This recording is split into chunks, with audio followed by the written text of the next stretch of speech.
as heart-wrenching as this is,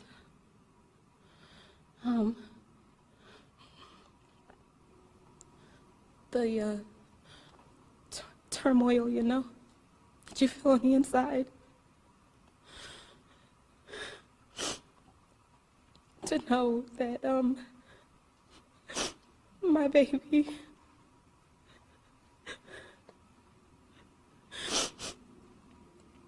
has to be recovered from trash, you know.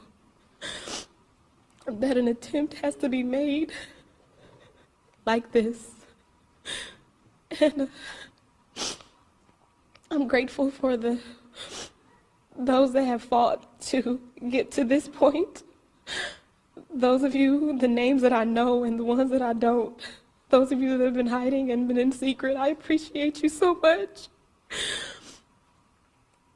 I want to know what happened to my baby.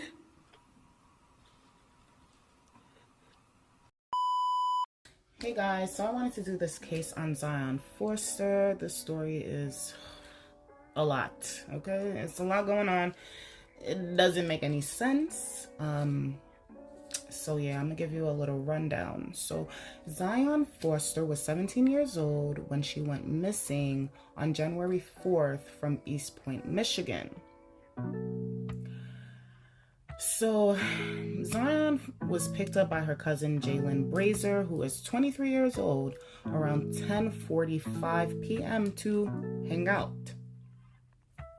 The following morning, around 12:59 a.m., Zion's mother, Ciara Milton, received a text message from Zion's phone saying, quote, "on my way." But Zion never made it home. So Ciara Milton reported her daughter missing to the East Point Police Department on January 5th. Jaylin Brazier is said to have helped with the search of Zion.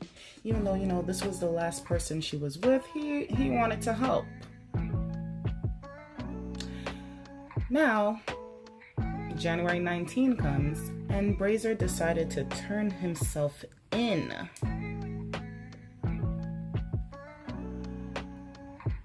Jaylin was arraigned on January 24th on one count of lying to a peace officer during a violent crime investigation, a 4-year felony, as well as lying to a peace officer investigating a crime.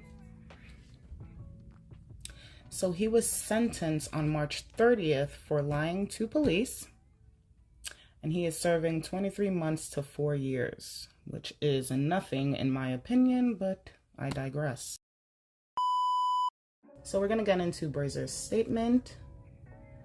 So he says, "I turned myself in. Yes, I lied, but I was not in the right state of mind."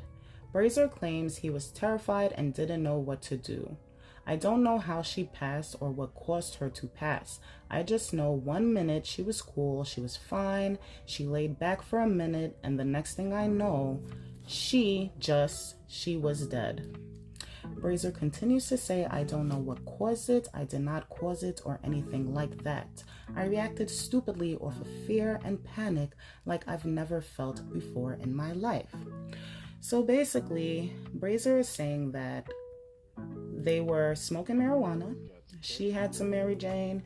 He had some Mary Jane. They mixed it up. They smoked. So this is where the not in logical state of mind aspect is coming from. So instead of calling 911, since he was so much in a panic, he decided to place Zion Foster's body in a dumpster.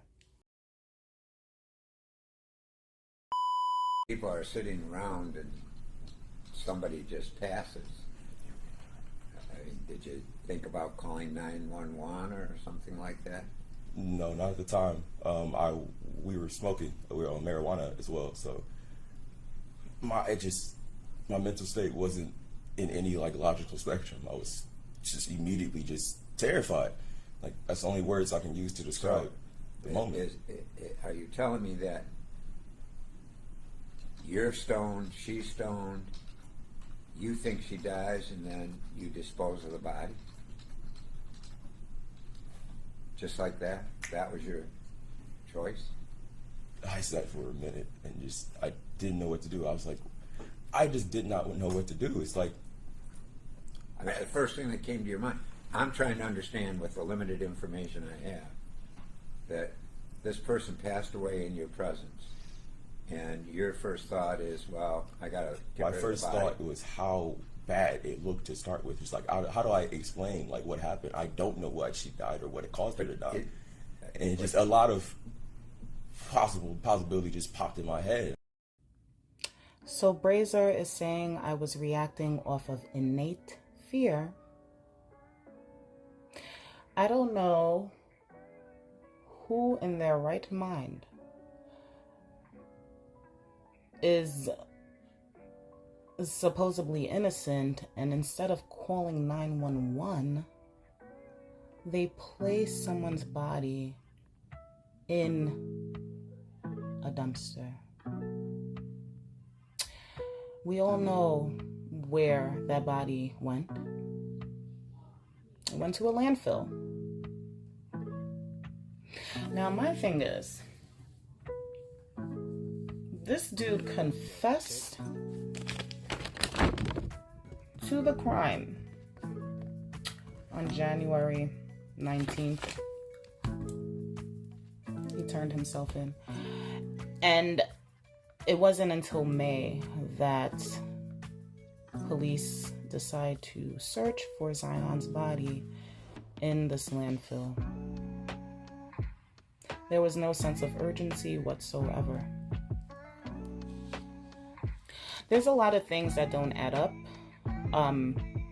Zion Foster's mother says that Brazier, instead of driving to pick her up in front of the home, he was parked on a neighbor's driveway. Why? In my opinion, he's using the marijuana as an excuse. I believe something terrible happened. And allegedly, like, that right there is weird. Not only that, like, you were helping with the search. You helped with the search. You parked in a driveway. Why? Was there someone else in that car that you didn't want Zion's mother to see? Zion's mother also says that Jaylin Brazier was telling her, like, I haven't seen her in months and years. And Zion's mother is like, what are you talking about? You picked her up. He didn't pull up in my driveway. He pulled up in my neighbor's driveway. And he's pulled up in my driveway before. We've given each other a hug. I've spoken to him. He came that night and he picked my baby up by pulling into my neighbor's driveway and then parking in the front of my other neighbor's driveway. He called me. I didn't call him. He called me on the 5th when my baby didn't come home. He called me to say, I don't know why Zion would lie and put me into this. I haven't seen her in years. I haven't seen her in months. And I'm like, what? It wasn't too long ago that I saw you. The Detroit police is set to begin searching the Lenox Township landfill on May 31st. I don't know why I was under the impression that they already started. I don't know why May 31st. Jaylin confessed back in January. Zion Foster's body is believed to be buried 100 feet beneath the surface of trash. One of the most heartbreaking parts about this is Zion referred to Jaylin as Favo. He was stored as Favo. This was her favorite cousin, and this is what this dude did. I will forever believe that there is way more to this story.